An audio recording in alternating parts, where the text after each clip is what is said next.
Hello hi सांगने मो आज task था लेबर कार्ड अप्लाई करवा आउ लेबर कार्ड अप्लाई करवा बहुत सहज।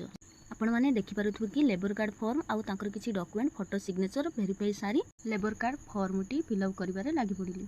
आपण मैंने लेबर कार्ड अप्लाई करिसेंती तो जदि करिसेंती कमेंट माध्यम निश्चित जनइबे।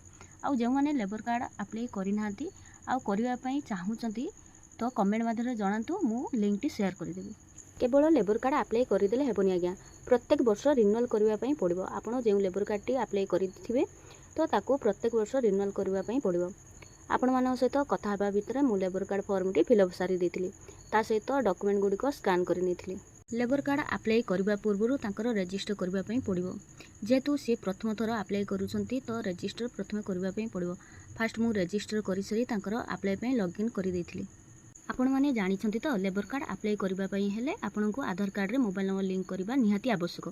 जदि आपण मैंने जनसेवा केन्द्र किंबा कौनसी ऑनलाइन दुकान जाउछंती लेबर कार्ड अप्लाई करने ता पूर्व निजर आधार कार्ड रे निज मोबाइल नंबर लिंक करने निहाती आवश्यक नहले ओटीपी जीव नहीं।